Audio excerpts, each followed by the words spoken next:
Et à cette même époque, il y avait des commerçants qui commençaient à émerger. Et donc la richesse n'était plus dans la main des rois et des ducs, mais plutôt dans la main des commerçants qui commençaient à émerger. Et donc le papa de Saint François d'Assise était lui-même commerçant de tissus. Il vivait bien, il avait tout ce dont il avait besoin pour vivre. Il était même le leader des jeunes d'Assise. Mais après une guerre, tombé malade, il s'est mis à réfléchir, à s'interroger à quoi sert tout ce qu'il a, pendant qu'il y a des pauvres qui n'arrivent même pas à subvenir à leurs besoins. Et c'est ainsi qu'il a décidé de suivre un père qui est Dieu. Son père à lui serait Dieu. Et quand il dit Dieu est son père, cela résume beaucoup de choses. Donc tout le monde devient ses frères, même la créature, les animaux, l'environnement devient pour lui un frère, deviennent pour lui des frères. C'est ainsi qu'il a décidé de vivre comme un mineur, comme les simples, les personnes, les petites gens. Et il a tout abandonné même la maison de son père pour aller à la périphérie de la ville d'Assise pour vivre en pauvre. Il a été suivi par d'autres personnes qui ont aimé sa manière de vivre, telle que Sainte Claire, qui par la suite a fondé le monastère des Sœurs Clarisses que nous avons ici à Abobo. Et donc Saint François a décidé de vivre comme ça avec rien. Il allait travailler de ses mains et se nourrissait de ce qu'il gagnait. Il allait aussi quêter. Il allait chercher à manger, quémander, à manger comme le faisaient les pauvres. Il a enlevé son habit de riche qu'il avait. Il a pris un habit de pauvre, des mendiants. Il était habillé comme un mendiant. Et c'est de là qu'est venu le nom ordre des frères mendiants, des frères mineurs franciscains, les dominicains et les carmes des chauds. Et donc il a été suivi par des frères. Ils sont allés à Rome rencontrer le pape pour partager avec lui le désir de vivre dans cette pauvreté. Et le pape leur a demandé ce qu'ils voulaient vivre, c'est-à-dire leurs règles. Et ils ont simplement dit que nous voulons vivre la Bible, l'Évangile. Voici notre règle. Notre règle, c'est de vivre l'Évangile, tout court. On n'a pas de règle. Comme les moines avaient une règle, la règle de Saint Benoît, et cela leur a été proposé. Ils ont refusé. Ils ont dit non, nous ne voulons pas vivre comme des moines. Nous voulons vivre avec les gens, être avec les personnes, mais vivre l'Évangile à la lettre. Donc vivre comme Jésus et ses disciples. Le pape leur a donné l'autorisation verbale, pas écrite, une autorisation verbale, d'aller expérimenter ce qu'ils ont décidé de vivre. Et ainsi ils ont commencé à vivre avec les lépreux. Soigner les lépreux, laver les lépreux. À l'époque, le lépreux était une personne maudite, donc il vivait vraiment à l'écart des villes, un peu comme dans la Bible. Mais Saint François les embrassait, vivait avec eux. Et c'est ainsi que petit à petit, d'autres personnes l'ont suivi, beaucoup de jeunes l'ont suivi, et ils ont commencé à évangéliser d'une manière très simple, avec des paroles très simples, à parler du Christ, à parler de l'Évangile, à parler de Dieu. Et ils sont déployés pratiquement dans toute l'Europe. Saint François a été aussi un homme de paix. Pendant qu'il y avait les croisades où les musulmans et les chrétiens se faisaient la guerre, lui il allait rencontrer le sultan musulman pour faire la paix avec lui. À la fin de sa vie, ce sultan-là s'est converti. Il a dit à François que je ne peux pas me convertir maintenant. Si je me convertis maintenant, je serai tué. Toi aussi sûrement, tu ne repartiras pas dans ton pays, tu seras tué. Donc, à la fin de ma vie, avant de fermer les yeux, je me convertirai à ton Dieu. Et qu'est-ce que les frères à cette époque ont fait? Pratiquement, ils ont aidé à soigner les pestiférés. La peste à cette époque était une maladie que tout le monde fuyait. Tu t'approchais du pestiféré, automatiquement tu étais contaminé et tu étais toi aussi bien désigné pour mourir. Mais les frères se donnaient. Donc il y a eu des milliers de frères qui sont morts en Europe parce qu'ils aidaient les pestiférés. Ils aidaient les malnutris, ils aidaient les personnes qui avaient besoin d'une simple affection. Pendant la Première et la Deuxième Guerre mondiale, les frères ont été aussi présents pour aider les blessés, les malades, les nécessiteux à avoir ce dont ils avaient besoin pour vivre pendant qu'eux-mêmes vivaient dans une extrême pauvreté. Je voudrais maintenant parler de la présence des frères ici en Côte d'Ivoire. Donc les frères ont été invités en Côte d'Ivoire en 1976 par Feu Cardinal Yago et Monseigneur Laurent Yapi et Feu Cardinal Bernard Agré. Donc ils sont venus en Côte d'Ivoire, ils sont installés d'abord à Toulepleu, puis à Memni. Et la mission qui leur avait été demandée par ces évêques était d'implanter l'église. Parce que, bon, à l'époque, il n'y avait pas beaucoup de prêtres comme nous les avons aujourd'hui. Donc, leur mission était d'implanter l'église. Donc, c'est ce qu'ils ont fait jusqu'au début des années 90, où ils ont décidé d'implanter aussi l'ordre. Donc, c'est là qu'ils ont commencé la formation des jeunes Africains, des jeunes Ivoiriens, on dit ça comme ça, pas seulement Ivoiriens, mais les jeunes de la Côte d'Ivoire. Et en même temps, à cette époque, dans l'Ouest, à Toulepleu, les frères ont constaté la présence d'une maladie qui était bizarre. Mais bien avant ça, évidemment qu'ils aidaient, ils vivaient avec les pauvres, ils vivaient à Toulepleu, c'était aussi, bon, je ne dirais pas la misère, mais la pauvreté. Ils aidaient les frères ils aidaient les personnes à la scolarisation, aux soins. Ils ont même construit un très grand hôpital à Tiobli, à la frontière entre la Côte d'Ivoire et le Libéria, pendant la guerre du Libéria, pour accueillir les malades, pour accueillir les blessés. Aujourd'hui, c'est fermé et c'est devenu, je crois, la gendarmerie de Tiobli. Ça a été converti à d'autres choses parce que nous sommes un peu comme ça. Nous commençons, quand il n'y a plus la nécessité, nous partons. Nous ne restons pas accrochés à ce que nous faisons, nous ne nous en accaparons pas, mais nous faisons au nom de Dieu et une fois qu'il n'y a plus besoin, nous partons ailleurs. C'est ainsi que nous avons quitté Toulepleu puisque ce que nous y étions allés faire, implanter l'église, l'église était présente, des frères diocésains, des prêtres diocésains étaient ordonnés, donc ils pouvaient prendre la charge des paroisses, de la paroisse de la région. Donc nous sommes partis de là et nous sommes restés à Zonien. Nous sommes installés à Zonien et à Béouin.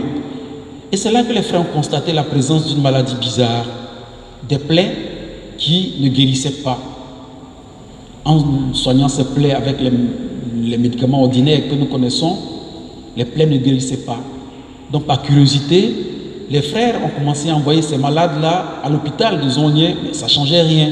À l'hôpital de Mans, ça ne changeait rien. Et on leur a demandé d'envoyer les malades ici à Abidjan, au CHU de Trècheville. Et c'est là que les frères ont découvert que c'était la maladie de l'ulcère de Buruli. Malheureusement, les malades qu'on envoyait ici à Abidjan n'étaient pas véritablement traités parce que la maladie sentait, la plaie sentait énormément et ça s'agrandissait très rapidement et on ne savait vraiment pas comment, en tout cas le personnel soignant ne savait pas comment vraiment s'y prendre pour cette nouvelle maladie.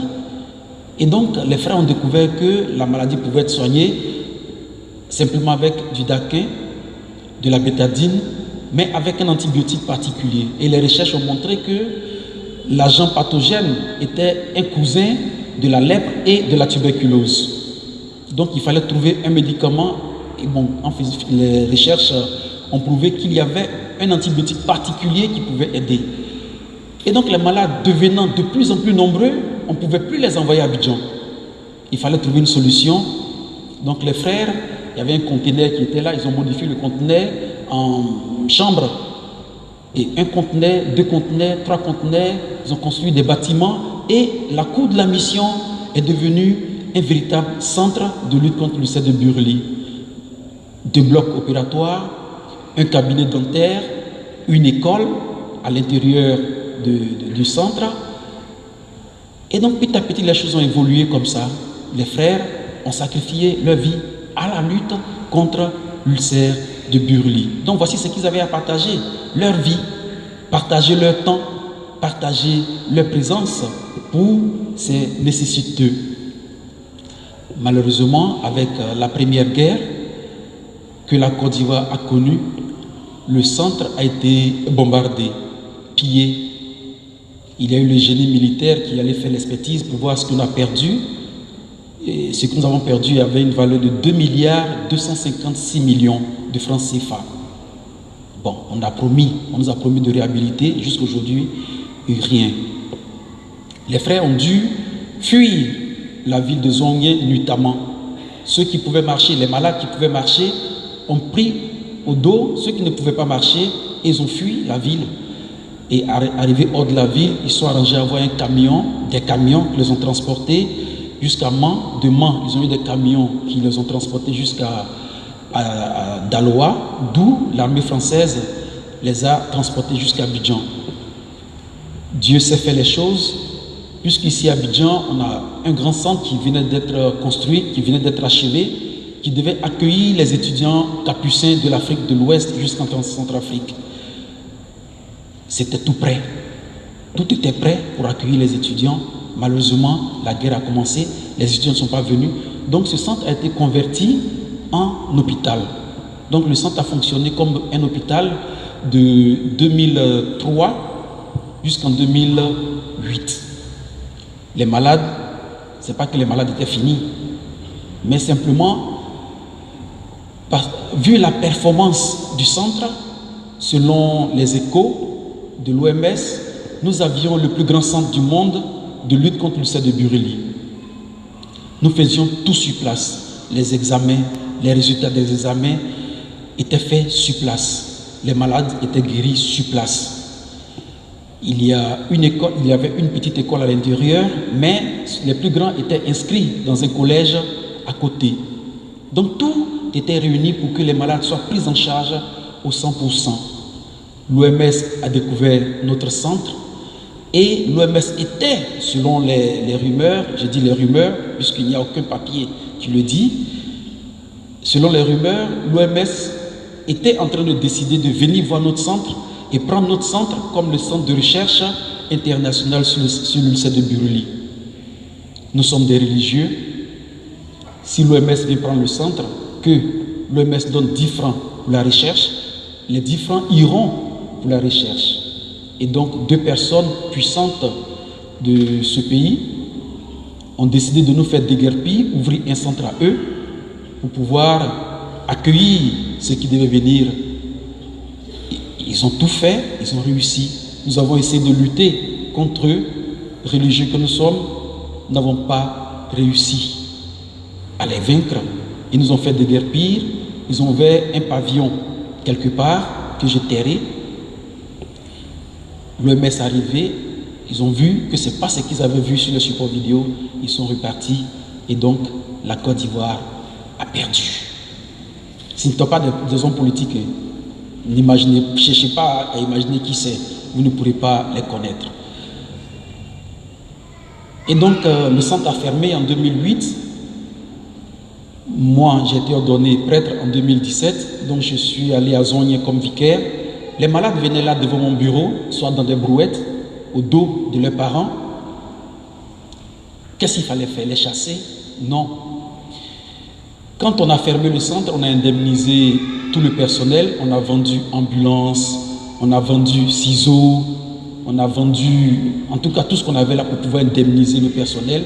Mais quand il y a quelques lits des malades qui sont restés. Donc le supérieur à l'époque, le frère Oliviero Bergamaski et moi-même avons réfléchi. Pourquoi ne pas aider l'hôpital à ouvrir un pavillon au sein même de l'hôpital avec le personnel de l'hôpital et accueillir les malades à l'hôpital? Nous avons rencontré le DD de l'hôpital qui lui-même nous sollicitait déjà et il a accueilli l'idée. C'est ce que nous avons fait. On a cherché de l'argent, on a aidé à ouvrir un pavillon au sein de l'hôpital de Zongye et les malades y sont accueillis jusqu'aujourd'hui. Donc nous accompagnons les malades comme des parents. Le malade nous vient, on l'envoie à l'hôpital, l'ordonnance nous est donnée et nous payons les médicaments et le malade est traité à Zongye jusqu'à la phase de la chirurgie où le malade est envoyé à Zoukoube pour la chirurgie. Et donc voici un peu ce que nous faisons. Nous accompagnons aussi des enfants pour la scolarisation. Nous accompagnons les handicapés de 0 à 25 ans, que nous accompagnons pour la chirurgie, pour la rééducation. Et c'est moi qui en ai la charge. J'ai 75 handicapés que j'accompagne actuellement. Nous avons 2000 enfants que nous scolarisons à Zongué, à l'Épée et ici à Kloecha, à Abidjan. Personnellement, qu'est-ce que j'ai à donner? C'est ma vie, ma disponibilité. Je suis présent et je fais ce que j'ai à faire. J'accompagne les couples, c'est un peu ma vocation, c'est que j'aime faire, accompagner les couples, la préparation au mariage, l'écoute des couples. Et voilà, donc ce que j'ai à partager, c'est ma vie, ma présence au milieu des personnes, ma simplicité. Et voilà, c'est tout. Merci à tous.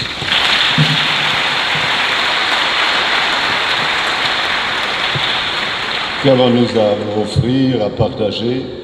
Ils étaient trois. Amis auditrices, amis auditeurs, vous les avez écoutés. Alors, il y a des questions qui vont être posées. Alors, ceux et celles qui ont été à la messe ce matin ou ce midi, ce soir, il n'y a pas eu de messe ici, à Sainte-Famille. Vous avez vu que, et vous voyez, à travers ce que nous venons d'entendre, les trois panélistes, il n'y a vraiment pas de hasard en Dieu.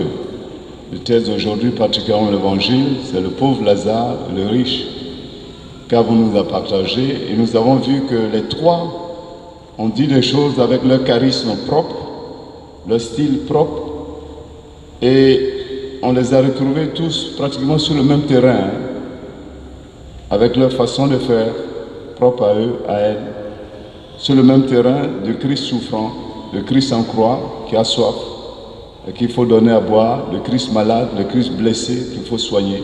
On les a entendus. Alors certainement que vous avez d'autres questions à poser. Vous pouvez poser une question globale pour les trois, ils vont se débrouiller pour répondre. Ou alors individuellement, dites, moi je pose la question à la sœur Edith, pour aller plus loin avec elle, la compréhension, ou le frère Eric, ou le frère François. Alors ceux et celles qui ont des questions à poser, n'attendez pas, il y en a qui attendent toujours la dernière minute, qui viennent, c'est un peu trop tard. Alors vous venez juste ici, puisqu'on ne peut pas se promener avec tous les micros, vous venez ici, ça va nous faciliter la tâche, puisque la radio retransmet, il faut être à côté pour que ça passe par la radio. Alors vous venez ici, vous posez la question aux trois panélistes, si vous voulez, ou à chacun particulièrement.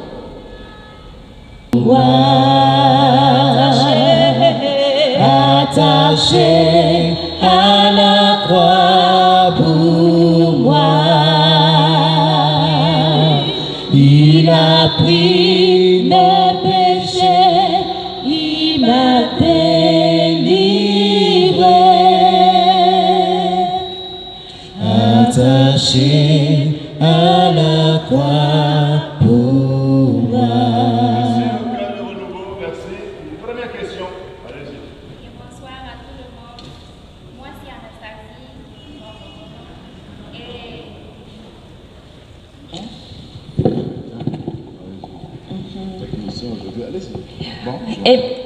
Ok, merci beaucoup de m'avoir donné la parole. Et une fois de plus encore, bonsoir à tout le monde. J'aimerais m'adresser au Père Zongo. Et monsieur, je m'excuse, Père Zongo, au cours de votre expérience que vous avez parlé, j'ai eu des questions que j'aimerais que vous nous éclaircissiez un peu. Et alors, on dirait que peut-être votre congrégation ou votre communauté est un peu un nouveau-né pour moi. Eh bien, quelles sont vraiment les forces, où vous utilisez votre force pour s'occuper de ces jeunes ou soit de ces malades dont vous avez parlé.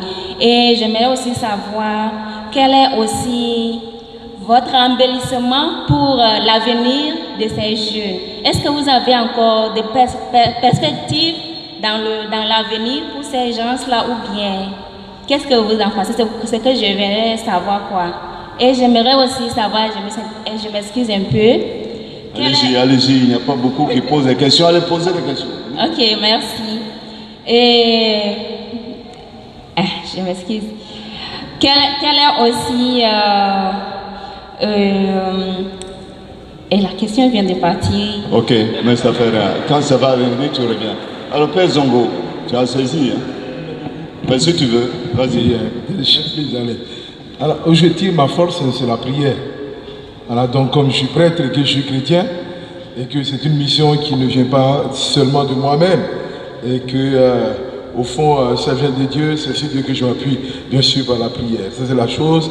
Et puis, quand même, habité par le désir de faire sortir les gens de la pauvreté pour qu'ils deviennent quelqu'un. Et puis aussi, le désir, n'est-ce pas, d'un continent meilleur.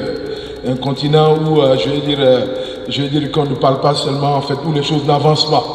Alors donc, c'est cette passion-là pour un continent d'égo qui me donne la force et qui fait que je suis derrière les jeunes, on se bat au quotidien pour qu'ils aient un avenir meilleur. Ça, c'est la première chose. Prière et passion pour le continent, pour un continent meilleur, et puis pour les jeunes. Et puis la perspective, aujourd'hui, bien sûr, il faut que les jeunes deviennent... Certains ont commencé à travailler, c'est déjà beau. Mais ce qui me semble capital aujourd'hui, c'est que pour certains, je me rends compte que de plus en plus, la nouvelle génération, pour ceux qui sont en troisième, ils n'arrivent pas à travailler avec les jeunes qui sont en sixième. Le niveau baisse d'année en année et progressivement. L'un de mes projets, il faut qu'on construise une école pour trouver une alternative. On ne peut pas vivre, n'est-ce pas, comme ça. Donc il faut une assistance à personne en danger. Voilà. Merci mon père. Alors, vous êtes combien de questions que vous voulez poser la question? Les quatre. On va changer de méthode. Hein. Alors, voici ce que je propose. Ils sont quatre là. Ils vont poser les quatre questions aux panélistes. Tout de rôle pour gagner du temps. Alors, vous allez noter bien, prenez vos bics. Chacun va parler. Pascal.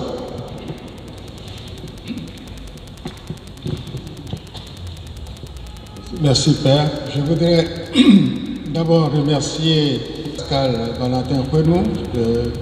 Je suis membre de la Sainte Famille. Je suis un chrétien de la Sainte Famille, ancien berger national du renouveau charismatique. Et voilà, ma soeur, je voudrais vraiment vivre dedans de moi ce que vous avez partagé. Je n'ai pas de questions spéciales à vous poser. Mère Teresa, nous savons ce qu'elle a fait de son vivant. J'ai eu l'occasion de la rencontrer à Rome. Merci pour ce que vous faites. Mais j'ai deux questions pour les deux autres panélistes. Le Père Éric, nous savons que le cancer de virilité est une maladie grave, contagieuse, qui sévit dans les zones de savane et de forêt. Vous avez parlé du chemin de Saint-François d'Assise et des compagnons. Vous êtes proche de malades, c'est contagieux. Qu'est-ce qui se passe au niveau de votre communauté? Est-ce que la communauté est épargnée? Ou bien est-ce qu'il y a une souffrance dans ce domaine-là chez vous? Ensuite, Père Zongo, vous avez beaucoup de projets. Quels sont les projets phares ou alors la vision à court, moyen terme que vous avez en perspective? Voilà, je vais m'arrêter là parce qu'il y a d'autres personnes qui ont des questions à poser. Merci beaucoup, Pascal, professeur. Allez-y, vous vous présentez votre question. Monique, bonsoir. Merci pour ce partage de ces témoignages. Je voudrais juste lire un texte du cardinal Sarah qui disait « Le vrai soulagement que nous devons apporter aux pauvres et aux personnes éprouvées n'est pas seulement matériel, mais spirituel. Il faut leur révéler l'amour, la compassion et la proximité de Dieu. Dieu est avec nous dans l'épreuve, il chemine avec nous sur la route de la déception, de la souffrance et du découragement. Je voudrais juste savoir, est-ce qu'à travers vos actes, on se rend compte que c'est Dieu qui agit, que Dieu est avec eux et que Dieu partage ses souffrances avec les plus démunis? Question 3 panélistes. Voilà. Question 3 panélistes, tout à l'heure. Vous revenez. Bon, vous allez passer après.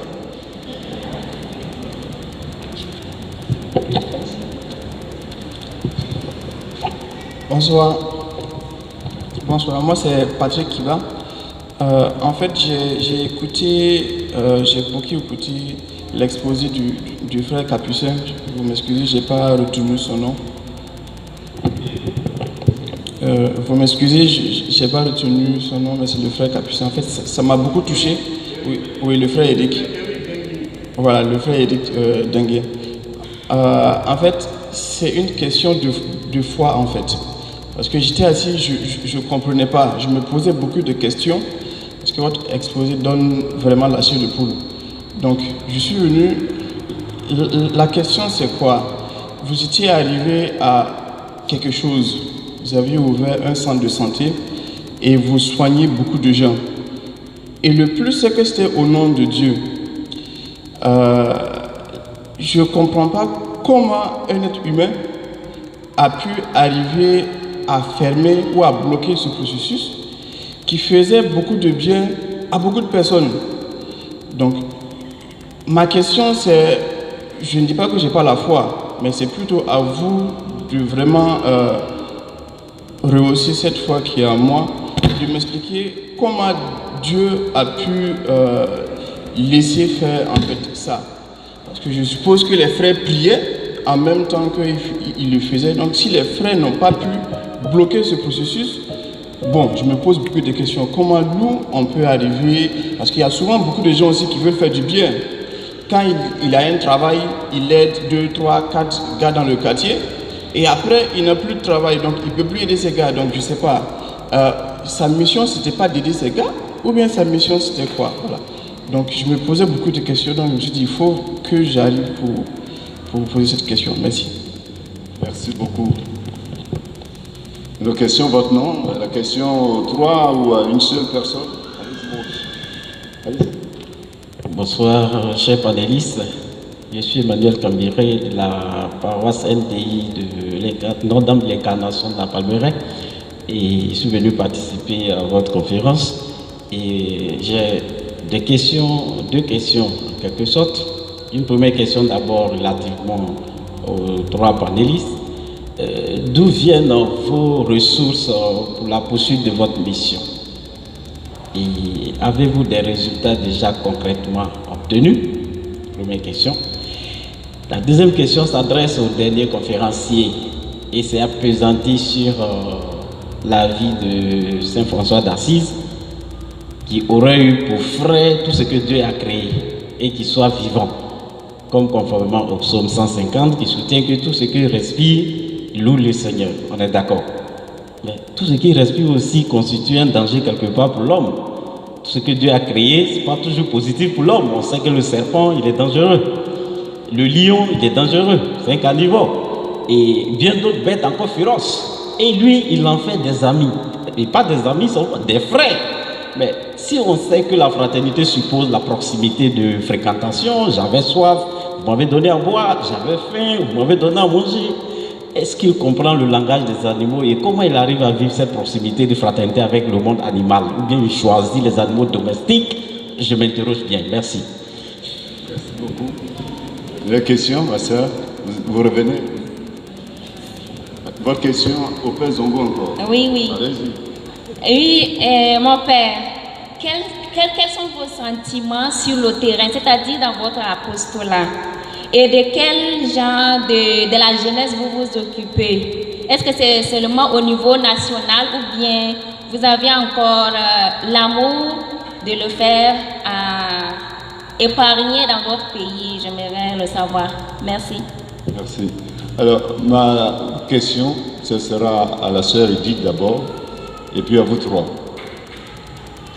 Là, c'est un appel. Quelqu'un, tu veux poser la question? SMS. Bon. Un auditeur. Au frère Eric Dengue. Oui, un auditeur envoie cet SMS et il voudrait savoir pourquoi le frère refuse de citer le nom des personnalités qui ont détourné le projet de l'OMS quand on sait que le Christ nous appelle à mettre à nu les œuvres des ténèbres. Un SMS. Ça vient d'arriver. Vous avez d'autres SMS, non? Alors moi, ma question, d'abord à la sœur Edith. Ma sœur Edith, vous êtes les filles de Mère Teresa, Sainte Mère Teresa. Vous êtes en Côte d'Ivoire, vous l'avez dit, depuis plusieurs années. Je ne sais pas si dans votre famille, parce que vous êtes allemande, je sais qu'il y en a qui sont de l'Inde, il y en a qui viennent. Mais je n'ai jamais appris qu'il y a des filles de chez nous, c'est-à-dire des Ivoiriennes, dans votre famille. Alors je vous pose la question, est-ce qu'on a des sœurs religieuses ivoiriennes qui sont dans votre famille? Là, c'est la question à vous. Maintenant, à vous trois. À vous trois. Là, c'est pas... Moi, je voudrais que vous répondiez parce que on vient de me faire venir une image là qui m'a donné la chair de poule. Quelqu'un, c'est un bijoutier qui a été prendre l'enfant de son voisin. Il est parti et le petit, un joli petit garçon hein, qu'il appelle Boubacar, il s'appelle Bouba. Il l'a égorgé, il l'a tué, clairement, et puis il l'a enterré. Donc la police a réussi à mettre la main sur lui, il l'a avoué. Et puis il est allé creuser le lieu où il a enterré l'enfant. Il l'a fait sortir, bon, on a enterré dignement cet enfant-là, qui est musulman. Alors je voudrais, parce que c'est aussi la pauvreté, hein, la pauvreté morale dont parle notre Saint-Père, le Pape François, c'est aussi ça. Alors je vous pose la question à vous trois, comment vous réagissez, comment on peut prévenir, soigner, guérir cela, puisque vous êtes sur ce même terrain de guérison, de libération. Voilà ma question, il n'y a plus personne? Voilà, c'est la dernière question. Vous avez beaucoup de personnes qui vous ont posé des questions, vous avez le micro.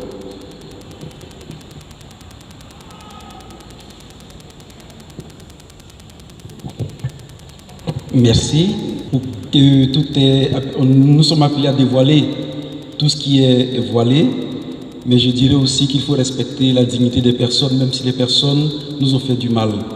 Donc ce n'est pas le lieu. Ces personnes se sont étalées longuement à la RTI à l'époque, lorsque la RTI existait encore. Ces personnes sont longuement étalées sur la question, mais pour moi, ce n'est pas le lieu de venir. Nous ne sommes pas là pour ça, nous sommes là pour voir ce que nous avons à partager.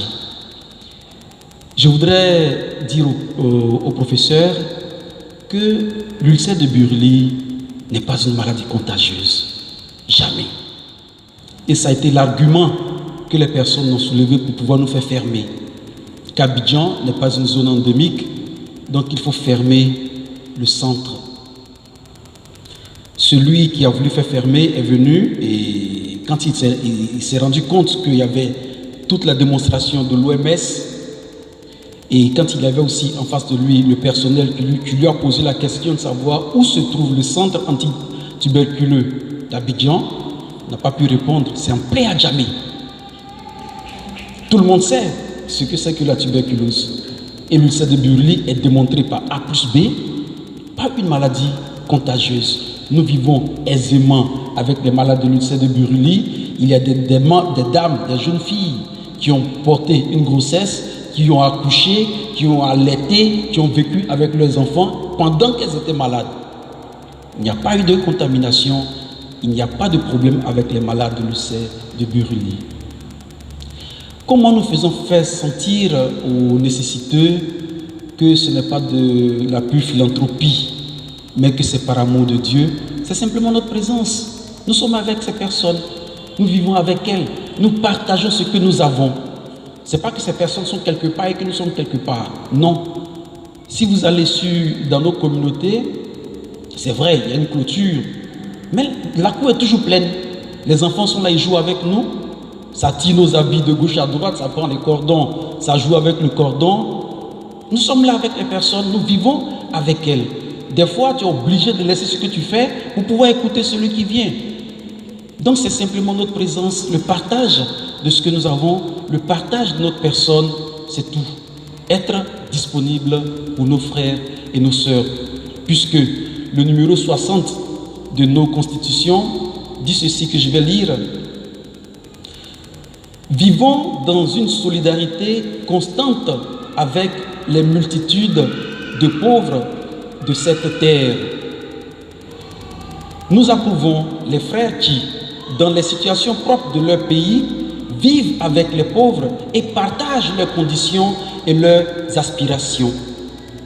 Il les aide ainsi dans leur évolution sociale et culturelle et les ouvre l'espérance chrétienne. Les ouvre l'espérance chrétienne. Donc voici simplement notre présence. Nous partageons ce que nous vivons avec ces personnes. Et donc ces personnes sentent qu'en nous, il y a Dieu. Qu'avec nous, il y a Dieu. C'est là que nous aussi, nous puisons notre force d'avancer. C'était la question. Où est-ce que vous puisez votre ressource, vos forces? C'est justement de la présence de Dieu. Simplement cela. Et la question du Père Abékan, je pense qu'il y a d'abord un changement de mentalité qui doit s'opérer en notre personne. Nous sommes riches matériellement. Il y a quelques jours, j'ai reçu un WhatsApp d'un ami qui est au Bénin, qui m'a envoyé un discours du président du Bénin qui parlait en face des musulmans, qui disait que le Bénin envoie des malades en Afrique du Sud et en Europe et autres, et ça coûte des milliards. Et que ces milliards peuvent servir à construire des hôpitaux là. Donc lui, d'ici peu, il va fermer ça.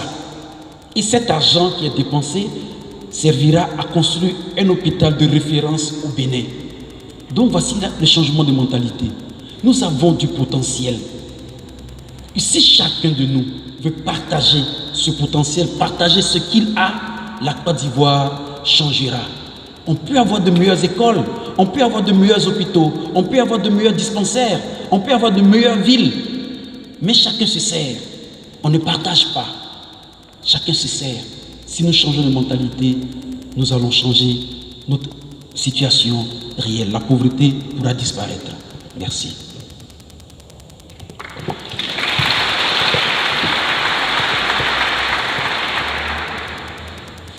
Je veux d'abord répondre à la question sur de ne pas donner matériellement seulement, mais aussi spirituellement. Une fois, Mère Teresa, elle a vu quelqu'un qui a donné une carte de visite. Et puis elle a dit, oh, ça c'est une très bonne idée. Elle aussi, elle avait fait une carte de visite. Et puis, qu'est-ce qu'elle a pris là-dessus, écrit dessus? Elle a écrit le fruit du silence et la prière. Le fruit de la prière est la foi. Le fruit de la foi est l'amour. Et le fruit de l'amour est le service. Et le fruit du service est la paix. Et je pense, si nous encourageons les uns les autres de trouver un moment de silence dans nos vies, même si c'est au milieu du bruit, mais du silence du cœur, parce que même à la maison mère, c'est tout près à une grande rue, alors il y a toujours, mais quand même on peut trouver le silence intérieur pour pouvoir prier. Le monde n'aime pas le silence, mais nous devons créer le silence pour pouvoir prier. Parce que si nous ne prions pas, nous ne pouvons pas avoir la foi. Parce que la prière, Mère Teresa disait, c'est comme le sang pour le cœur. Sans la prière, nous ne pouvons pas. Et puis le fruit de la foi est l'amour. Si nous n'avons pas vraiment la foi, pour donner l'amour de Dieu, l'amour inconditionnel, qui est prêt même de se donner soi-même complètement, comme Jésus sur la croix, c'est pas évident. Et le fruit de l'amour et le service, c'est mettre au service des autres. Et le fruit du service est la paix, parce que si nous pouvons nous mettre à genoux les uns les autres, nous pouvons aussi avoir la paix entre nous. Et puis, je veux répondre à la question sur l'évocation en Côte d'Ivoire. Nous avons 4 sœurs professes dans la congrégation et un frère qui a déjà fait ses vœux temporaires, en train de devenir père missionnaire de la charité, puisque nous avons aussi une branche mâle pour les prêtres. Et nous avons présentement aussi une de nos candidates parmi nous, elle est pré-aspirante, elle vient de Boaké, alors elle est aussi en cheminement. Elle est pré-aspirante, après pour qu'elle puisse continuer après sa formation en Nairobi. Il y a l'autre qui vient de Tchad, qui est avec nous aussi ce soir. Et puis, la question sur la pauvreté morale, voilà, comment on peut prévenir. Je pense que c'est très important de se rendre compte que nous sommes tous créés à l'image et à la ressemblance de Dieu, tous, chaque être humain. Alors, mais souvent nous ne sommes pas conscients de ça, ni dans nous-mêmes, ni dans l'autre. Et à cause de notre péché originel, nous sommes prêts à pécher et de nous tourner vers nous-mêmes. Et nous devons nous regarder nous-mêmes, parce que souvent le péché commence par les pensées. Regarder nos pensées. Est-ce que j'ai des pensées de critiquer, de juger, de la haine? Parce que si je ne peux pas contrôler, ou bien si je ne peux pas remplacer ces pensées, ça peut arriver vite, très loin. Et nous devons commencer à apprendre à pardonner en famille. Ce n'est pas une fois, ce n'est pas deux fois, c'est toujours comme Jésus nous a enseigné. Je pense que si le cœur est libre pour pardonner et appris de pardonner, nous pourrons toujours excuser l'autre pour que finalement il n'y aura pas une haine qui peut nous amener jusqu'à tuer quelqu'un. Mais finalement, même si on a fait ça, on ne peut jamais juger la personne. On ne peut pas dire que cette action était bonne, mais ce qui a amené là-bas, nous, on ne connaissons pas, alors nous ne pouvons jamais condamner quelqu'un.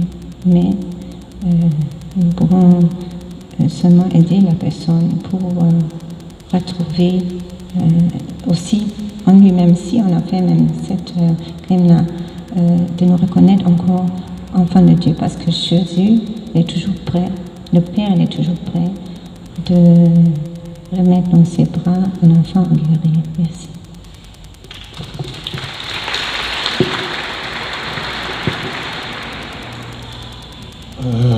Donc la première question qui me posée, c'est par le professeur Ouenou, vision à court, à moyen et à long terme. Nous vivons dans un quartier, en fait la particularité que nous vivons, c'est que nous sommes dans le quartier. Et nous touchons du doigt, je vais dire, les grands problèmes du quartier. Et l'une de nos attentes fondamentales, la vision première, en fait pas la vision, première, il y a comme une urgence pour nous à ce que le quartier lui-même se convertisse. Parce qu'on touche du doigt la profondeur, j'allais dire, bien sûr de la pauvreté, mais qui n'est pas simplement matérielle, une forme de pauvreté, on dirait en théologie anthropologique, qui font que les gens ont du mal, j'allais dire, à prendre à bras le corps leur situation pour lutter, pour s'en sortir. Il faut toujours être derrière, il faut toujours en train d'interpeller, il faut toujours en train de parler. Et ce qui fait que ce n'est pas évident, on est toujours derrière. Et tant que, je dis, à la fois, ce qu'on voit avec les jeunes, ils ont du mal à se mettre au travail. Et du coup, ça fait que ce n'est pas évident. Donc, l'une des visions, c'est que nous puissions arriver à convertir les mentalités. Voilà. Nous arrivions à convertir les mentalités de telle manière qu'ils se luttent eux-mêmes pour s'en sortir. Bien sûr, on est à leur côté. Voilà, c'est ça. La deuxième chose, c'est vraiment de dire que la drogue puisse reculer. L'échec scolaire puisse reculer, ce n'est pas évident. C'est la lutte au quotidien, ce n'est pas complètement gagné. Bien sûr, on a des jeunes qui travaillent, des jeunes qui sont à l'université, mais par rapport à l'ensemble du quartier, au quartier, je dis limitrophe, ce n'est pas évident, il y a encore beaucoup à faire. Et puis une autre chose, c'est des espaces potables. Là, on est vraiment dans la précarité. On travaille sous bâche, on mange sous bâche, quand il pleut, on est dans l'eau, il faut qu'on construise. J'allais dire quelque chose de potable pour que les jeunes n'est-ce pas puissent s'abriter, parce qu'eux-mêmes, j'allais dire, ils sont dans des situations difficiles. Il faut leur donner un cadre, j'allais dire, où ils peuvent s'asseoir pour travailler sans grand problème. Quand il pleut, ils sont à l'abri de la pluie, un peu tout ça. Et puis il faut davantage de frères. Je lui disais, la moisson est abondante, les ouvriers sont peu nombreux. Moi, parfois, je travaille jusqu'à des heures impossibles. À minuit, je suis encore dehors en train de courir dans les rues parce que les jeunes deviennent adolescents. Ils veulent vivre des expériences. Il y a la drogue, il y a la mauvaise sexualité, un peu tout ça. Il faut être derrière. Et on n'est pas suffisamment nombreux. Donc, la moisson est abondante. Il y a peu d'ouvriers. On prie pour qu'il y ait davantage, n'est-ce pas, d'ouvriers. Alors ça, c'est, j'allais dire, ce que je veux dire par rapport aux questions, n'est-ce pas, du professeur Ouénou. Et puis, par rapport à la question, n'est-ce pas, du matériel, est-ce que... en fait, on ne fait pas que distribuer du matériel. Je veux dire, donner à quelqu'un d'aller à l'école, donner à quelqu'un de manger, c'est une façon aussi d'exprimer que Dieu l'aime, que Dieu est proche et que Dieu n'est pas loin. Et que Dieu descend, n'est-ce pas, dans sa pauvreté pour le soutenir, pour l'aider, pour l'accompagner. Et puis, on ne donne pas que du matériel. Moi, je vis dans le quartier. Je vis dans la même maison avec des enfants. J'ai des frères et des sœurs qui vivent dans la maison avec des enfants. Donc, on est derrière eux, on mange avec eux, on leur parle et on leur parle de Jésus. Et ils savent que c'est Jésus qui nous envoie. On n'est pas, n'est-ce pas, une ONG qui apportons du riz, de l'huile et puis on repart, on est avec eux. Et ils se sentent aimés. Et c'est comme ça que beaucoup progressent et que beaucoup, n'est-ce pas, eux-mêmes deviennent, n'est-ce pas, comment dirais-je, des soutiens pour leurs frères. Alors donc le matériel est très important. Ne séparons pas la dimension matérielle et la dimension spirituelle. À mon avis, c'est comme les deux, n'est-ce pas, les deux faces d'une même pièce. Voilà, donc on ne fait pas que nourrir. Vous savez, si quelqu'un ne mange pas, il n'ira pas à l'église. Et c'est Jésus que nous disons qu'il est Seigneur. Comment est-ce qu'il va vérifier qu'il est Seigneur s'il ne mange pas? Puisqu'il ne donne pas à manger au quotidien, il n'est pas proche, il est lointain. Donc, au fond, c'est ça quoi. La nourriture signifie que Dieu est proche. Nous vivons de providence.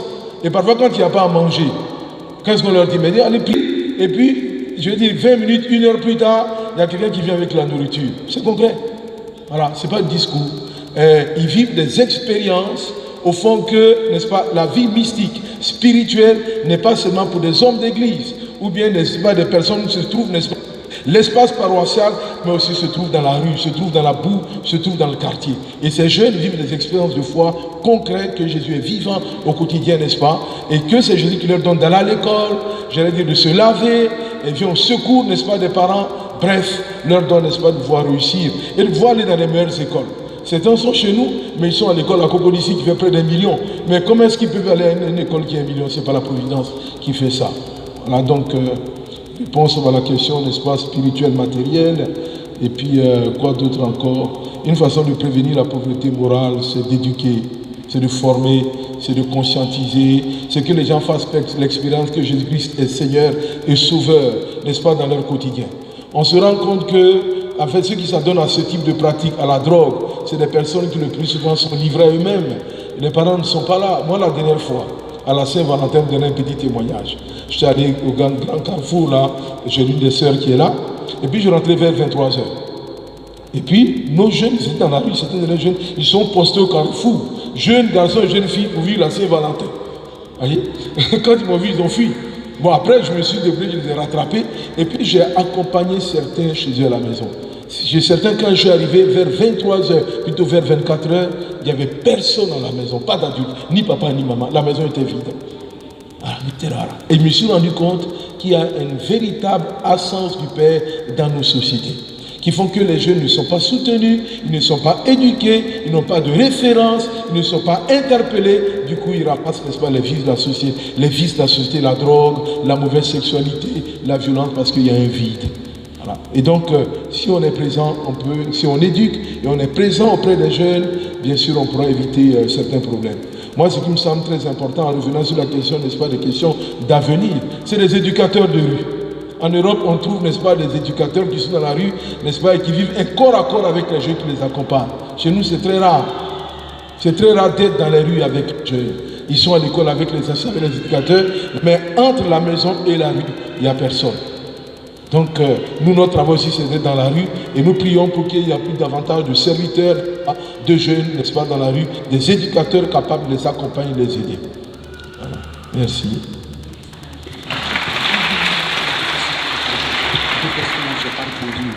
Tout à l'heure, il y a 2 autres questions que j'ai oubliées. Il y a un qui demandait comment est-ce que nous, religieux, nous prions et nous laissons des personnes ordinaires nous fait fermer le centre, et il y a l'autre qui a parlé de la fraternité universelle de Saint François. Fraternité universelle de Saint François par rapport au lion, au serpent, c'est pas que Saint François prenait le lion et le serpent dormait avec lui, avec eux. Non, ce n'est pas ainsi. Le serpent, le lion participent à l'équilibre de l'environnement. Ils sont créatures de Dieu. Dieu ne les a pas créés pour être là comme ça ou bien non. Dieu les a créés, ils ont un rôle à jouer dans l'environnement et ils jouent un rôle dans l'environnement. Et si le lion ou le serpent reste dans son environnement, il ne viendra déranger personne. Saint François demande que nous respections l'environnement. Si la forêt est toute détruite, le lion se retrouvera où? Dans nos maisons. Le serpent se retrouvera où? Dans notre maison. Donc si nous respectons l'environnement, nous respectons la création de Dieu, chacun restera à sa place. Donc la fraternité dont il est question, ce n'est pas mon frère, ma soeur, non, c'est dans le sens de respecter la créature de Dieu. Il vient de Dieu, la chose vient de Dieu, il faut respecter par amour de Dieu. Comment des personnes ordinaires puissent nous faire fermer, nous chrétiens qui prions? Mon frère, les francs-maçons, je lâche le mot, sont aussi puissants. Les francs-maçons sont puissants. Ils sont aussi puissants. Nous n'avons, nous, capucins ordinaires, on n'avait aucun pouvoir d'aller en haut. On a essayé, on n'a pas réussi. Toutes les portes nous étions fermées. Nous sommes même passés par, je ne sais pas si on les appelle collectifs, ou l'organisation des mamans des footballeurs qui sont venus nous faire un don. Elles nous ont fait un don, je crois, d'1 million. Donc par leur présence, on a essayé d'arriver en haut. On n'a pas pu. Il y a beaucoup de raisons. Donc les francs-maçons sont aussi puissants. Nous sommes des simples capucins, on n'avait pas ce pouvoir d'arriver en haut pour éviter. Nous prions. Le fait que nous prions, une porte a été fermée, mais d'autres portes ont été ouvertes pour dire qu'à Zonien, nous continuons de nous occuper de nos frères et sœurs dans la nécessité des soins. Ils ont fermé, mais Dieu n'a pas fermé. La possibilité ailleurs, il ne faut pas combattre. Laisse Dieu faire et tu verras que ce que tu fais de bien continuera. Aujourd'hui, nous sommes en procès. Il y a mon supérieur qui me disait que la justice humaine est injuste. Nous avons initié une coopérative pour aider pendant la guerre à récupérer les produits des paysans afin que ces produits ne soient pas achetés aux paysans à 100 francs le kilo, pendant qu'au sud, à l'est, le reste de la Côte d'Ivoire, le produit est acheté à 1000 francs. Donc, on a monté une coopérative. On a réussi à autonomiser la coopérative et nous sommes retirés. La coopérative n'a pas bien fonctionné. Entre eux, ils ont volé des millions et des millions. Le personnel est resté 15 mois sans être payé. Il y a quelqu'un qui nous a assigné en justice. Aujourd'hui, c'est nous les capucins qui devons payer les millions. Vous voyez. Donc, pour dire que nous faisons, mais bon, il y a toujours des retombées positives, des choses bonnes et des choses aussi qui font mal. Mais Dieu est toujours au contrôle. Merci. Je sais que vous êtes d'accord avec moi. Quand on écoute ces trois-là, on n'a pas envie de partir. Hein. On a envie de dresser 3 tentes. Une tente pour Jésus, une tente pour les 3, une tente pour nous, et puis rester à les écouter. C'est tellement beau. Et les 3 nous ont vraiment émerveillés. Alors, il nous faut rendre aussi l'antenne. Mais je vais demander au directeur général qui nous écoute. Vous le citez. Dernière question. Dernière question, SMS. Hein. Mais avant la question, je vais rejoindre un peu le frère à partir de la question qu'a posée un frère, de comment le frère François, Saint François, dit que le lion, c'est notre frère. Béni sois-tu Seigneur pour notre frère le lion. Alors, le lion, il mange, il tue. Alors, il y a un évêque qui a vécu au Kenya, c'est le Maasai qui nous donnait ce témoignage et ça m'a marqué. Et ça rejoint ce que le frère Eric vient de dire. Alors, ceux qui allaient, les touristes surtout, ne comprenaient pas que les lions, qui n'étaient pas très loin de leur case, comment les Maasai ne pouvaient pas mettre barrière empêcher que, parce que les lions peuvent le tuer, et tuer les enfants et toute leur famille. Et les Maasai disent, mais quand on arrive au Kenya, là, on voit dans la grande ville, la capitale, aujourd'hui Abidjan, ici dans Cocody, nous savons comment nous vivons, où nous vivons, les murailles que nous mettons là. Mais contre les lions, c'est l'homme qui est tellement méchant. Mais nous, les Maasai, nous n'avons pas peur des lions. Les lions sont bons. Mais si on ne va pas les attaquer, ils ne nous attaquent pas. Mais chez vous, là, vous dressez des murs, on met l'électricité, on met l'électrification, on met quoi encore? Les cadenas partout, à cause de qui? À cause des lions, mais c'est des hommes. Les hommes sont plus méchants que les lions. Alors c'est pour vous dire que quelquefois, on n'est plus que les lions. On met les barricades, hein. Sinon, bon, alors, dernière question, allez, oh. Bon, monsieur le directeur, nous allons rendre l'antenne. Une dernière question. On ne veut pas les lâcher, ces trois-là. Alors, une dernière question. Y a-t-il eu de façon concrète des conversions de personnes pour qui vous dépensez tant? Et s'il y a eu des conversions de personnes dans tout ce que vous faites, parce que quand on vous écoute là, c'est Jésus-Christ en nation. Alors, est-ce qu'il y a eu des conversions? Et ça, c'est la question à vous trois. C'est ça, non? Allez, aux trois, débrouillez-vous pour répondre à qui? On va terminer. À vous trois. Merci beaucoup. Le centre, je demeure toujours au niveau du Buruli. Le centre anti-UCL du Buruli était un hôpital. C'était un centre de santé. Il y avait la messe. Et là, il y a des personnes qui partaient avec... peut-être que ces personnes, il n'y a pas seulement des chrétiens évidemment, des personnes qui partaient mais avec une vie changée. Pas que ces personnes-là quittaient leur religion pour devenir des catholiques, mais ces personnes partaient avec une vie changée. Une nouvelle manière de voir les choses. Parce qu'ils ont vécu là gratuitement, ils ont été soignés, elles ont été soignées gratuitement. Elles repartent avec une nouvelle vision du monde. Et ces personnes, quand tu les rencontres encore, je prends mon expérience, une dame musulmane qui ne me lâche pas quand elle me voit à Zonnier. J'ai fait 4 ans à Zonnier, j'étais curé là-bas. Quand elle me voit en ville, elle est commerçante au marché, elle court à distance pour venir. Elle n'est pas devenue catholique. Mais sa manière de voir le monde a changé. C'est surtout ça. Pas que la personne va devenir catholique, non. Mais sa manière de voir le monde, sa manière d'appréhender l'autre comme un frère est la chose essentielle. Voilà, merci. Et c'est ça la conversion. Voilà.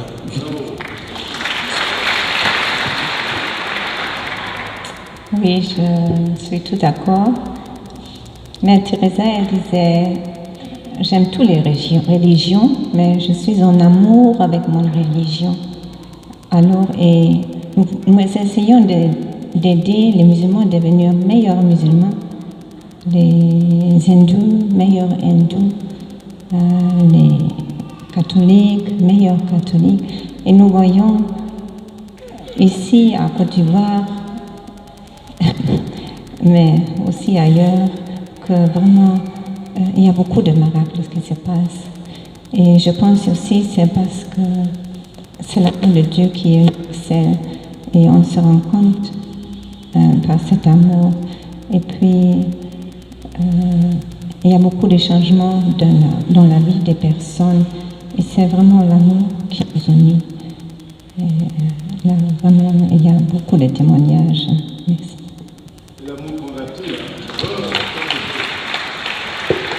Donc je dirais que c'est à plusieurs niveaux. Nous sommes dans un quartier où beaucoup de familles ne sont pas chrétiens et progressivement, puisque les enfants nous côtoient, ils vont à la catéchèse, donc ils sont baptisés progressivement, ils deviennent chrétiens. Donc il y a un chemin de conversion qui se fait. Deuxièmement, les gens sont plus épanouis, ils sont plus heureux, ils vivent plus dans l'amour, ils partagent, ils deviennent de plus en plus frères. Donc là, il y a un chemin de conversion intérieure qui se fait. Certains sont chrétiens, ne sont pas chrétiens, mais les chrétiens deviennent plus agréables, plus joyeux, plus détendus. Et puis une chose que je veux dire, c'est que moi-même je me convertis davantage. Parce que au début, avec la vision à laquelle je suis parti, n'est-ce pas, elle a changé, elle s'approfondit. Donc moi aussi je me convertis davantage, ça veut dire qu'il y a un chemin aussi de, voilà quoi, un travail de conversion qui se fait. Voilà, merci. Alors paroissiennes, paroissiens, de Sainte Famille, vous êtes formidables. Vous êtes en train de remplir l'église. Hein. Je suis sûr que la dernière conférence, on sera dans la rue là-bas. En tout cas, vous êtes venus très nombreux et je vous félicite. Applaudissez-vous vous-même. Nous allons bientôt rendre l'antenne. Nous disons un grand merci aux auditrices, aux auditeurs qui étaient très très nombreux à nous écouter. Il y a beaucoup de questions, SMS, on l'a dit, mais il faut arrêter. Hein. Il faut arrêter. On dit que le cadavre, même s'il est beau, il faut l'enterrer quand même. Bon, on va enterrer. Non, mais nous sommes pour la vie. Et à leur dernier mot, ils ont terminé tous par l'amour, l'amour converti. Même si la musulmane est restée toujours musulmane, elle a changé son regard, elle a changé de lunettes.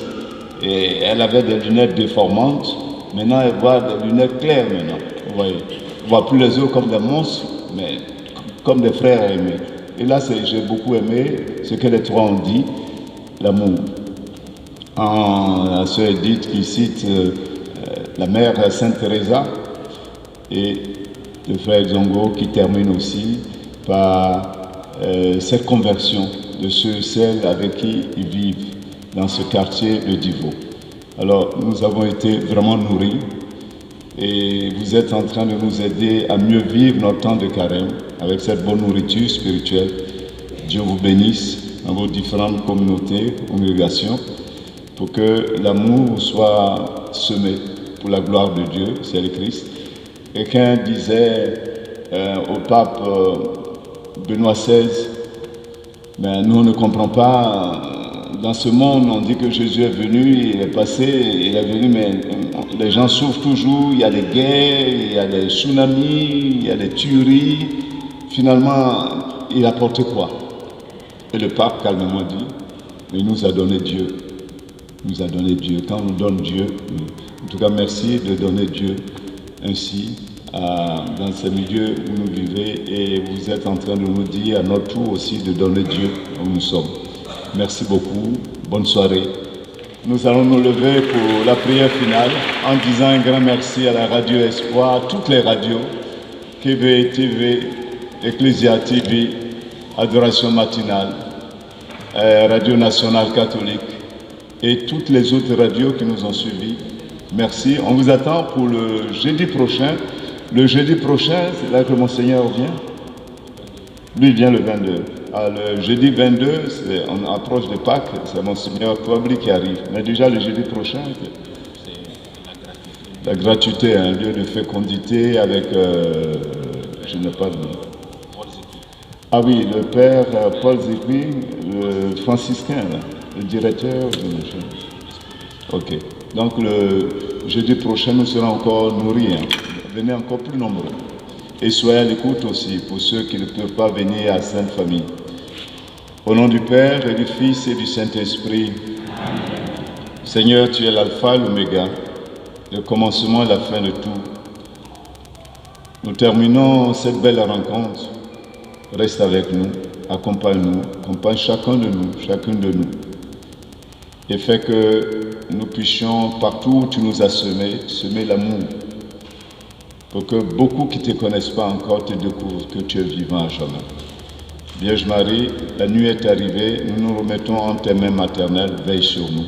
Et nous voulons te saluer dans la foi. Je vous salue Marie. Pleine de grâce, le Seigneur est avec vous. Vous êtes bénie en toutes les femmes. Et Jésus, le fruit de vos entrailles, est béni. Sainte Marie, Mère de Dieu, priez pour nous, pauvres pécheurs, maintenant et à l'heure de notre mort. Amen.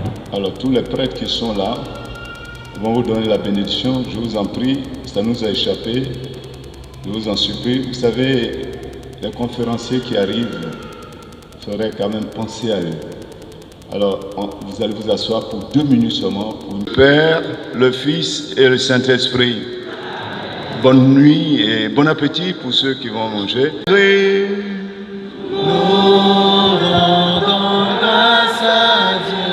À jeudi prochain, venez encore plus nombreux.